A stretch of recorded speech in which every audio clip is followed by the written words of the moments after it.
I'm starting to not trust the Pellington at all.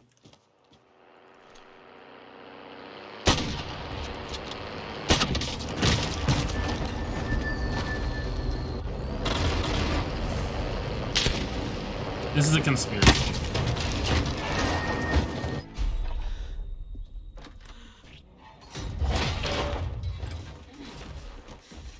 Cream sandwich? Oh, fuck. Diabetes. Just because I don't feel like scooping it in a bowl right now?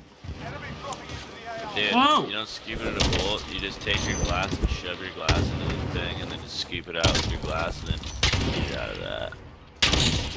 Just microwave the whole motherfucker, and then you don't need to scoop it, you can just drink it, right? Am I right? No! No, definitely not right. I just got murdered by dude with the fucking, the mask. What was that mask? That was the creepiest shit I've ever seen. Dude from Jigsaw. Oh yeah, that was one of the Halloween kits. Alright, that's enough fucking about.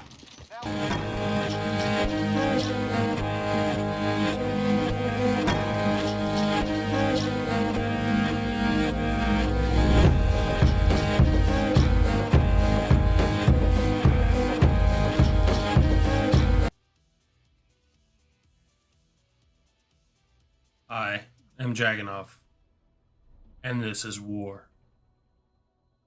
Alright guys, this is one I've been looking forward to doing for a bit. We are going to be talking about the Krig 6, or what it's known as in real life, the AK-5, or automatic carbine 5th generation. Now we know that carbine spelt with a C, but that's just English. Carbine spelt with a K in Swedish. The guys down at Treyarch cleverly named this one Krig. And as you saw in the intro, I said this is war, and I literally meant this is war, because Krig means war in Swedish, and it is a Swedish origin.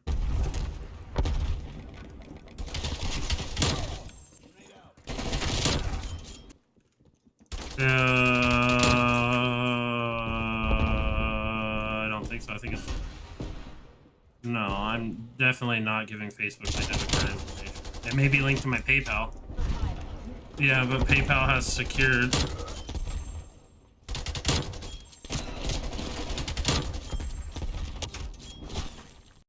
The prototype for this gun was designed by Carl Gustav Manufacturing in the mid-1970s, but it is not anachronistic with this game. The gun was never produced and used by a military until 1986. It would have more appropriately been at this time the FNC, being as it was the precursor to the AK-5. The gun hadn't even been made yet. It is of Swedish origin, and it was built by the Swedish FMV, or Defense Militaries Administration, basically, starting in the mid-1970s. To replace the AK-4, they needed a carbine rifle that was capable of using 5.56 by 45 millimeter rounds to meet the STANAG NATO cartridge agreement. For those of you who don't know, STANAG just stands for Standardized Agreement. And it's what the NATO countries used to designate what was okay and what wasn't okay to use as far as ammunition and weapons went. It was just a written set of rules that they agreed on within each country. For fuck's sake. Oh! Almost good. Did you get hit by the train?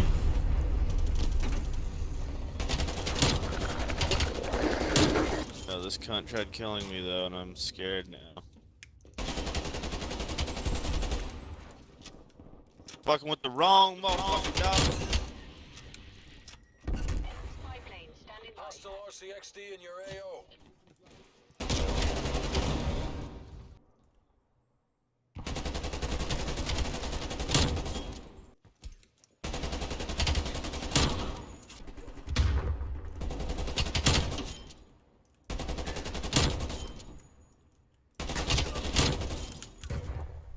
Hardpoint identified. Fuck! Now, in the campaign, you'll see East German and Soviet troops carrying this weapon. They would not have been carrying this weapon, clearly. They probably would have been carrying the AKS-74. And the American troops that were carrying this weapon in the campaign would have obviously been carrying the M16 at this time. So there's two things right there that are not anachronistic. That was just part of the story. So while Sweden was trying to figure out what they were going to replace the AK-4 with and how they were going to design the weapon, they tested a bunch of other weapons. Among them were the M16, the Stoner 63A1, the Steer AUG, the Beretta M70, the IMI Galil, and the FNCAL. Before they finally settled on basing the weapon on the FNC.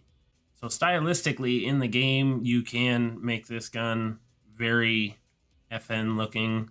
You can put on some attachments that are commonly seen on the FAL, but as we know, the FAL, you would see a straight mag. You would also see a straight mag on the FNC, not the curved mag that we have here. And there's also a Sig Sauer attachment in there, it looks like, from what I can tell. But commonly, this is how you would see it. The fourth model, the AK-5D, is a weapon that was more commonly used by the police at this, like when this gun was in service, and it did have a variable fire switch on both sides instead of just being a right-handed variable fire switch.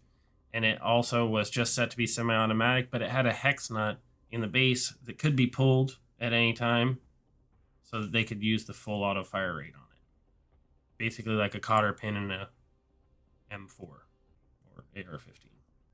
We don't talk about coat hangers here.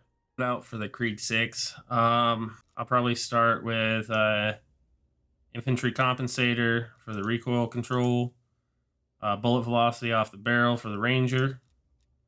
I'll run the SFOD speed grip, mostly just for the sprinting move speed, but the horizontal recoil control might not be bad. Jungle style mag, and the airborne elastic wrap for the ADS time. And then we'll modify it from there and see where we end up and see what our best loadout. So my loadout has degraded to running a Microflex LED, agency suppressor, a Ranger barrel, 50 round fast mag, and no stock attachment. It's pretty ugly. I don't like it, but it worked.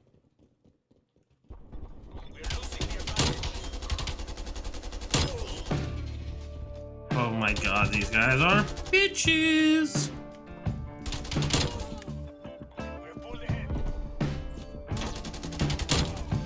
My hallway, I would mind if you stayed the fuck out of it, please. You know what's weird is the aim down sight, I think, is faster with a scope, like a quick dot, rather than iron sights. I just straight up gun seems faster. I don't know. It just seems so. It's kind of scary, like looking at the stats on the suppressor, and you see that you lose 25% ADS, but honestly, in practicality, it's not that noticeable. It's still faster than a sniper rifle, so that's all that matters. Elite shit was fucking strike. So when you down someone and they're self-resing, you can just drop it on them. You should just buy UAV, pop a UAV, buy UAV, pop a UAV, pop.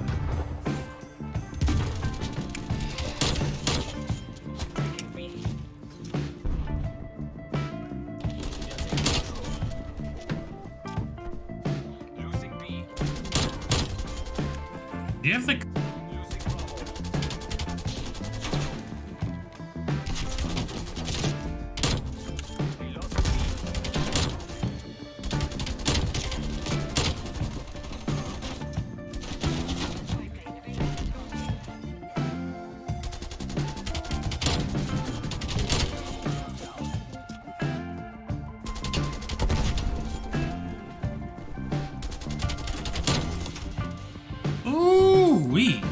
Thinking about putting the 2X on it and seeing what the 2X does. Sitting there with a fucking RPD, head glitching a staircase.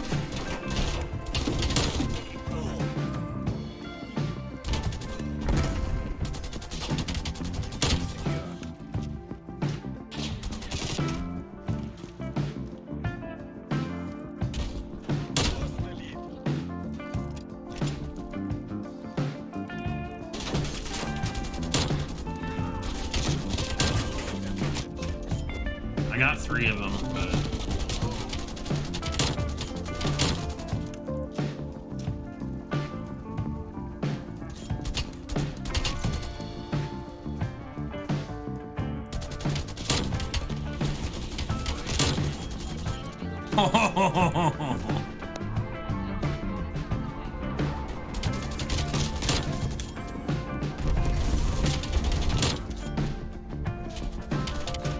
Gonna try out the 2x scope. Do you guys want to do the chromosome challenge? It's like the Gorilla Glue challenge, but it's where you rip out one of your chromosomes and give it to someone else.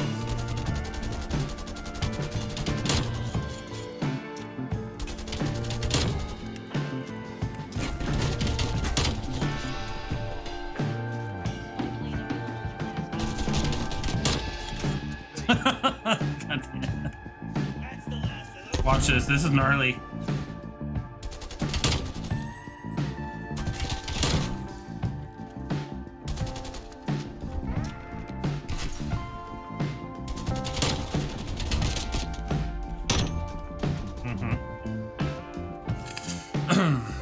Drop shotting corners is a really good strategy with assault rifles. All right, so I'm gonna give this loadout a little bit of a try. We got the Microflex LED, mil-spec barrel 15-inch, field agent foregrip for the horizontal recoil control. And we're gonna run the Salvo 50-round fast mag. I'm gonna give the Raider stock a chance.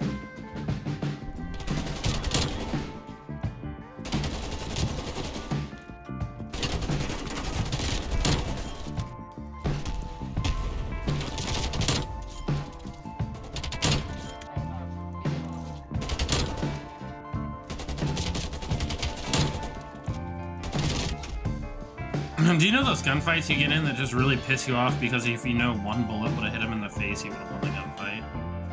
But instead, you shot him in the fucking dick. I was stalking that guy. Did I just pronounce the L in stalking? What the fuck? Where did you come from? Where did you go? Where did you come from, Cotton Eye Joe? Awesome. What's up?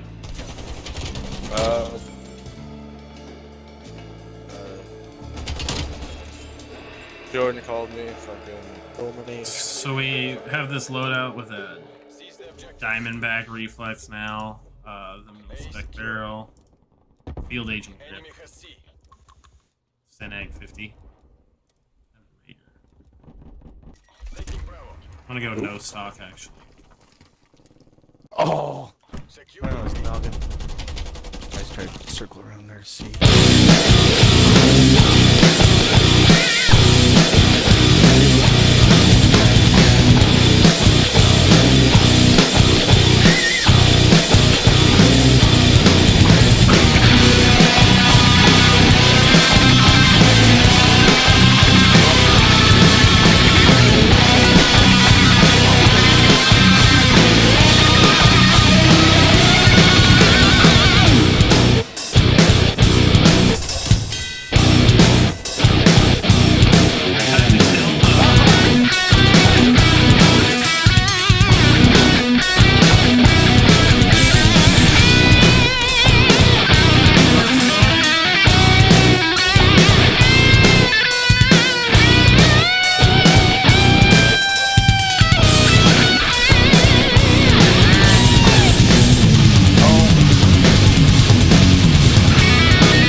He's killed me 12 times. I haven't been able to kill him.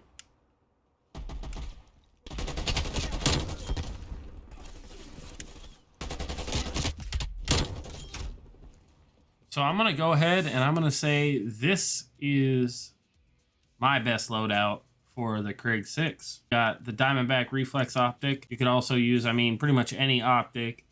The quick LED, the quick dot LED is very good. Microflex is pretty dang good. You could use 2X, the 3X. I mean, I've been switching back and forth between this one and the 3X depending on what map I'm on. The barrel, I am been bouncing back and forth between the 19.7 Ranger and the CMV mil-spec. And I'm going to go ahead and pick the CMV mil-spec. For the underbarrel, I started off with a speed grip and we kind of digressed to the field agent grip. Just seems to be working a lot better for me. I played with the bruiser grip a little bit, but that big horizontal recoil control really does make a difference. And then for the mag, we went with the STANAG 50 round. I was playing with the fast mag earlier. I played with a 40 round a little bit, and I just think that either the 40 round mag or the STANAG 50 is probably your best choice. It's not worth it to take 20% ADS loss when you could take 25 and take the 50, but I think the STANAG 50 is my favorite option. Got enough bullets for kills, but you can play with a 42. You don't lose any ADS time. Just depends on how you want to play that one. And then for the stock, I would either play the wire stock or no stock, depending on how much you utilize your hip fires. If you don't utilize your hip fires, I'd recommend going with no stock. I utilize my hip fires a lot more, so I'm going to go with the wire stock.